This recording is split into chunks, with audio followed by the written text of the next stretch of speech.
गोटे लिटर रे 6 टंका 70 पैसा क्षीरर मूल्य वृद्धि घटी। ओडिशावासी सरकार होता बेले ओडिया सरकार ओडिया अस्मिता कथा कहूला बेले क्षीर भली अत्यावश्यक द्रव्य उपर हठात किना दाम वृद्धि कहीं कले कौन ओमफेड बहुत क्षति चलुच कि सर बर्तमान ओमफेड क्षीर उपर 4 टंका दर वृद्धि होती किंतु अपर पक्ष जो देखा चाषी मानकर कौन लाभ ए ओमफेड जो गोल्ड तांकर जो क्षीरटी थिला पूर्वर यार दाम 26 टंका थिला। ये सरकार 2 टंका वृद्धि करिसेंती तार दाम 28 टंका करिसेंती एवं तार ओजन रो परिमाण पूर्वर 500 मिलीग्राम थिला बेले बा हाफ लिटर पैकेट रो दाम 24 टंका थिला बेले एबे 28 टंका रे 450 मिलीग्राम मिलिबो अर्थात 50 मिलीग्राम क्षीर मिलिबो नाही जार मूल्य होची 1 टंका 35 पैसा अर्थात क्षीर हाफ लिटर रे आपणकर 3 टंका 35 पैसा वृद्धि घटी। गोटे लिटर रे 6 टंका 70 पैसा क्षीरर मूल्य वृद्धि घटी। किंतु मोर गोटे प्रश्न कौ परिस्थिति रे कहीं राज्य सरकार हठात किना ओडिशावासी सरकार होता बेले ओडिया सरकार ओडिया अस्मिता कथा कहूला बेले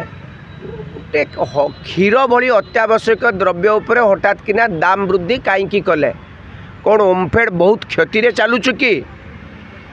एक जदि ओमफेड क्षति चलुना लाभ करुच्ची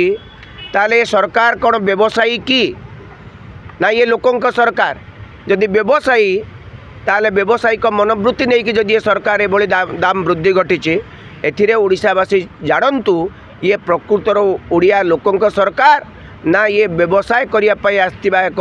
राजनैतिक दल। एक द्वितीय कथाटी क्षीर जोगाउची किए चाषी भाई माने से माने ये जो दाम 6 टंका 70 पैसा जदि लिटर पिछा वृद्धि घटिला तांको पॉकेट को 5 टंका कि 6 टंका जीव कि एक कथा तो घोषणा करा जाय नहीं। जदि चाषी जी क्षीर उत्पादन करुची ता पॉकेट को टंकाटे जाऊ नहीं एवं 6 टंका 70 पैसा जाक लिटर गोटे लिटर रे केवल राज्य सरकार से रखिबे बा ओमफेड रखिब जहाँकि राज्य सरकार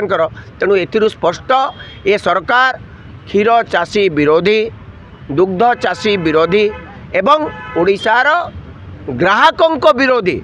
ओडिशावासी जानिला परे ग्राहक माने तेजिया नबा कथा ए बाबद रे आंदोलन करबा कथा आंदोलन खूब शीघ्र डाकरा दिया जिवो ए बाबद आंदोलन हबो एवं निश्चित रूपे आम सरकार को बाध्य करूँ दाम जदि वृद्धि घटी तार 90% जाऊ चाषी पाखक चाषी पॉकेट को जाऊ से कहते चाषी आय द्विगुणित करेंगे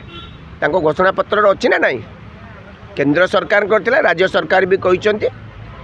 किंतु एबे क्षीर दाम वृद्धि घटिला सहित जो डिक्लेयर कले तुरंत कहीदेवा दरकार बड़का ये जो दाम वृद्धि घटिला से पैसा चाषी पाखक जावा कथा कहते कि कही ना